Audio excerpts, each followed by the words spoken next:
This is the Honda CR-V, which received an update for the 2021 model year. It's also currently the best-selling compact crossover unibody SUV, thanks to its ingenious practicality, efficient gasoline and diesel engine choices, and its comfortable and inoffensive driving experience. But, are its updates enough to keep it competitive? Pero bago natin simulan ng review na ito, please do subscribe and hit the notification bell para lagi kayong notified whenever we review crossover SUVs.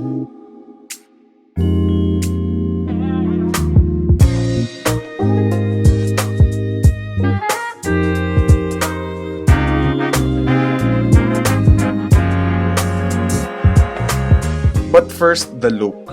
Honda's restyled its front bumper, along with a new gloss black grille with a mesh pattern. LED headlights come as standard on all but the V diesel variant, while this top trim SX variant gets sweeping LED turn signals. The side profile remains unchanged, though there are new alloy wheel designs on all but the V diesel variant. And then moving towards the rear, yung kanyang LED taillights now have a smoked finish. And along with the restyled rear bumper, gives the CR-V a sportier and more distinct look. Overall, the changes are quite minor but they're still noticeable nonetheless. And at least to my eye, yung Honda CR-V still looks safe and inoffensive pagdating sa kanyang styling. The Mazda CX-5 and Toyota RAV4 look better to my eyes. But then, design is a subjective matter. The all-new and strikingly designed Hyundai Tucson is supposed to come out this year. So baka gusto nyong abangan yung kotseng iyon if you want something that looks more daring and striking. Dumako naman tayo sa interior ng bagong Honda CR-V. So we're now here inside the 2021 Honda CR-V, and for the mid-cycle refresh, wala siyang nagbago actually. It's still the same as before, and it's not exactly a complaint kasi you still have soft touch plastics dito sa ibabaw ng doors, ibabaw ng dashboard. And then, that's pretty much it in terms of the aesthetic part. Meron siya however new features, at least for this 1.6 SX all-wheel drive variant that we have here. So meron ngayon siyang wireless charging. And while the previous pre-facelift model only had power adjustment for the front driver, wala namang rear driver, diba? Pati ngayon yung front passenger na rin, meron na rin power adjustment dati kasi it's only the driver who gets power adjustable seats.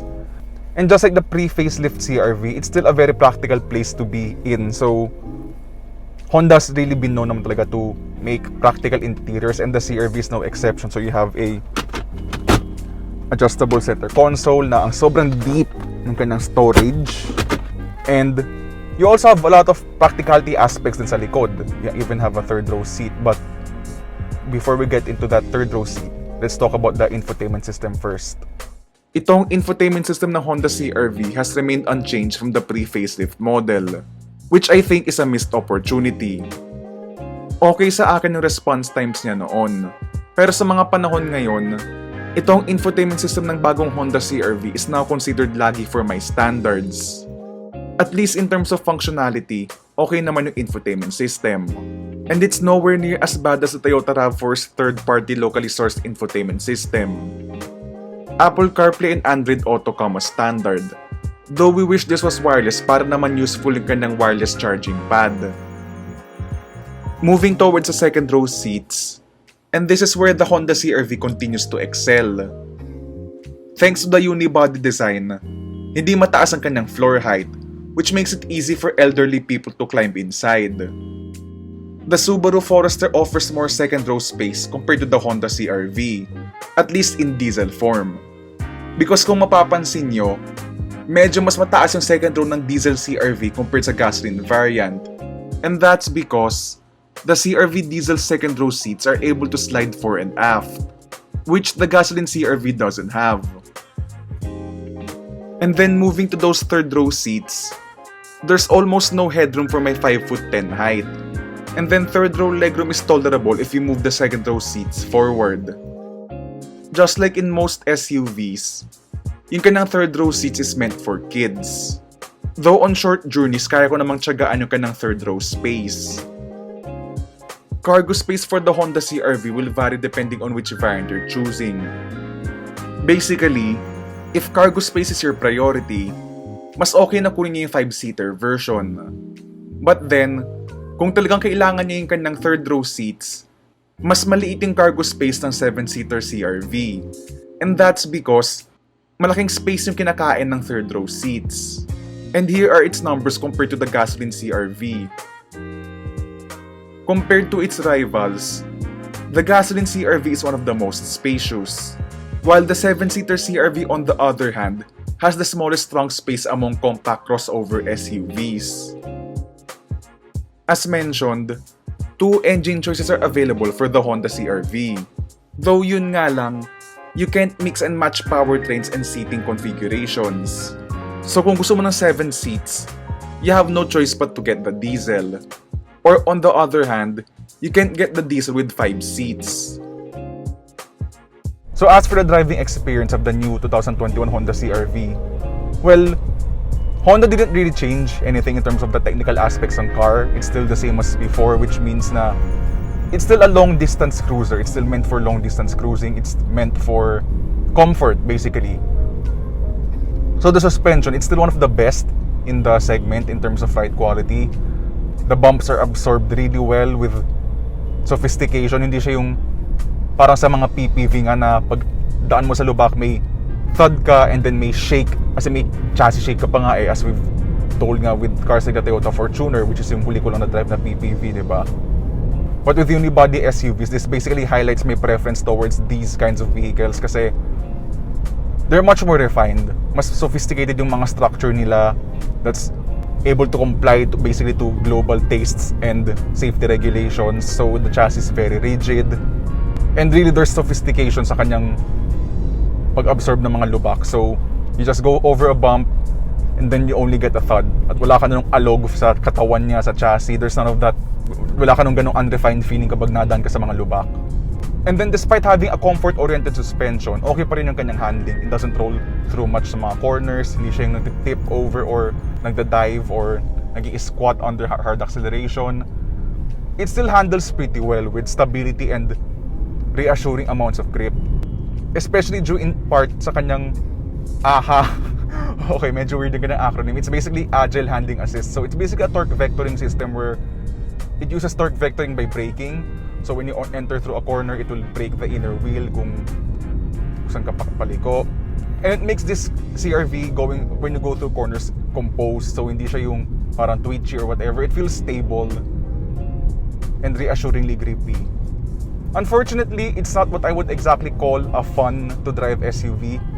Yes, meron siyang potential to be a fun to drive SUV, but the thing is, yung kanang steering, I'm wiggling the steering wheel right now, inaalog ko siya from left to right, and it's not changing directions ng ganong kabilis as what you would expect in something like a Mazda CX-5. The steering, yung kanang on-center response is really on the stable side, so it has the potential to be fun because of its handling and grip, but because of the steering wheel na hindi siya kasing responsive ng Mazda CX-5, even when you do a turn in, as in pag niliko mo siya even more, it's still not as responsive as what you would expect in a Mazda CX-5. But still, for most people's needs, this is gonna be a perfectly adequate steering wheel because it focuses on being a stable and easy to handle crossover SUV. And then as for refinement, this is where actually for me, the Honda CR-V is not as competitive anymore compared to the competition. So, back in 2018, I would consider the Honda CR-V as refined. Makikita nyo sa mga past reviews ko with the CR-V, I considered the car to be refined. Well, it is still refined naman here in 2021, but the thing is, the competitors have advanced in terms of the refinement aspect, including the Mazda CX-5 where in 2020 it received a minor update. It's not a refresh, it's not a facelift or anything.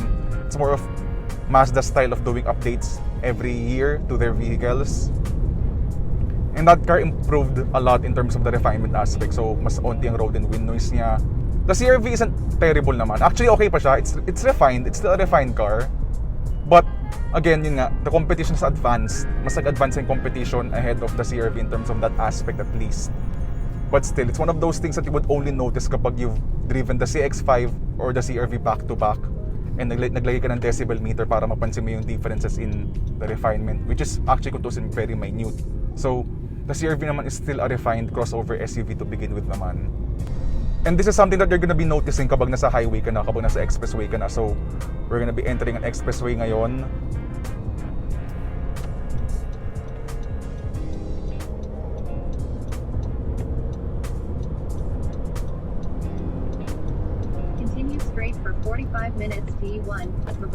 And there's a bit of wind whistle pagdating dito sa windows ko sa left side, sa driver side window ko. There's a bit of wind noise. Road noise is medyo, yun nga, compared na rin nga to the competition that has advanced nga in 2021. Mas meron ng road noise ang CR-V compared to the competition. But again, the CR-V is still refined, but yun nga, competitors have advanced in that aspect for this year. Such as the CX-5 and also even the Subaru Forester. And then na auto na highway, this is where the CR-V also shines. Because yun nga, the car was meant for stability, for comfort. The ride gets even better if you're in a highway, and with that steering nga na mas focused on stability, it's a car that's really enjoyable to drive on a long straight road kasi you don't do a lot of minor steering corrections since mas slow nga ng onte yung kanyang on-center response. So, wala lang, as in ano ka lang, chill ka lang. It's a relaxing car to drive in those aspects with the CR-V, no? Except for the part nga doon sa kanang road and wind noise nga na the competition is advanced na nga at this point. We're in cars like the CX-5, or if you want a left field choice, the Peugeot 3008 is also a good bet in terms of the refinement aspect.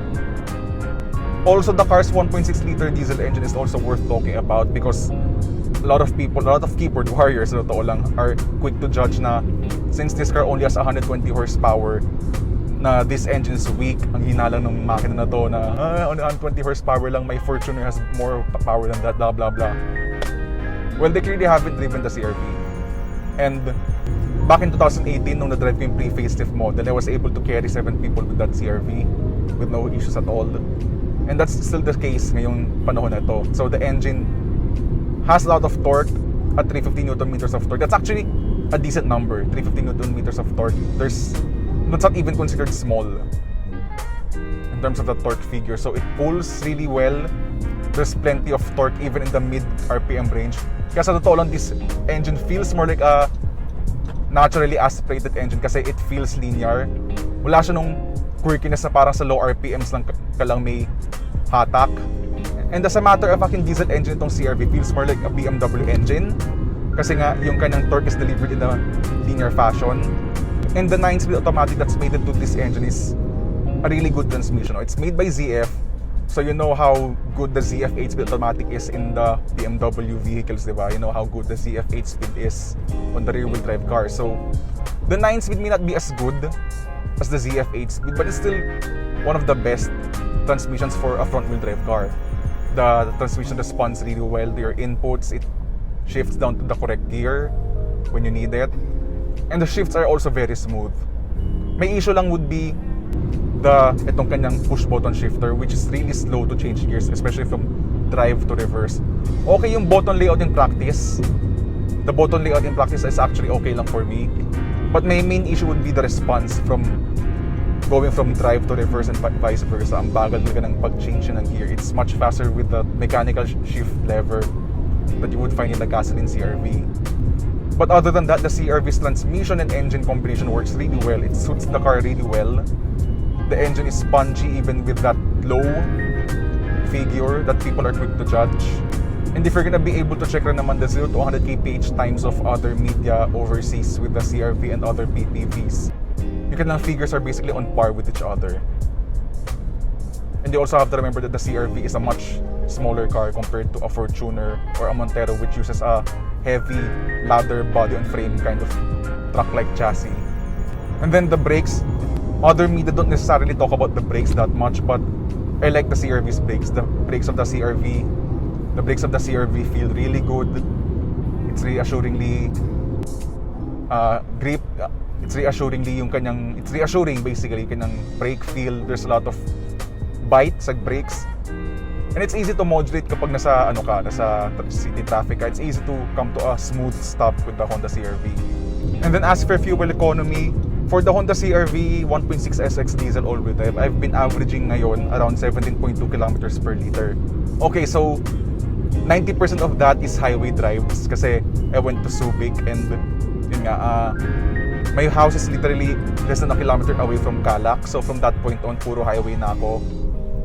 And then, again, wala nga masyadong traffic ang Santa Rosa, Laguna where I live. So talagang I will really post better fuel economy numbers compared to those living in Manila.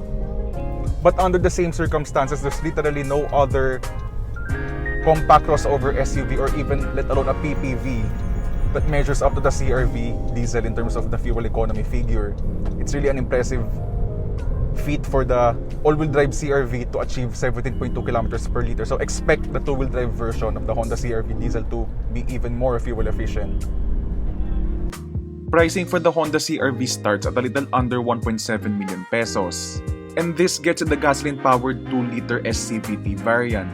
And in terms of features, halos kapantay na yung 1.6S diesel variant, which means meron kang full LED headlights, 18-inch alloy wheels, leather interior, 7-inch touchscreen infotainment system, passive entry with push-button start, 7-inch digital gauge cluster, lane watch camera, just to name a few.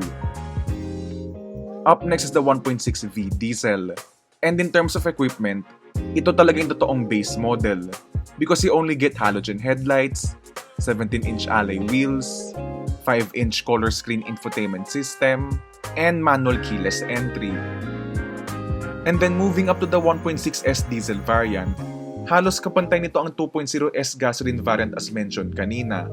But this variant adds a powered tailgate, LED fog lights, and the full suite of Honda Sensing Advanced Driver Assist features, which includes automatic emergency braking, full-speed adaptive cruise control, lane departure warning, lane keeping assist, and automatic high beams. Lastly, itong top-of-the-range 1.6 SX all-wheel drive diesel variant adds a panoramic sunroof, power-adjustable front seats, wireless charging, sweeping LED turn signals, and a foot gesture for the powered tailgate. The Honda CR-V continues to be one of the best all-rounders in the compact crossover SUV segment. And while the aesthetic and engineering changes are very minor, the addition of more features across all variants now make it one of the best value in the segment, thus most likely continuing its streak as the best seller in its segment.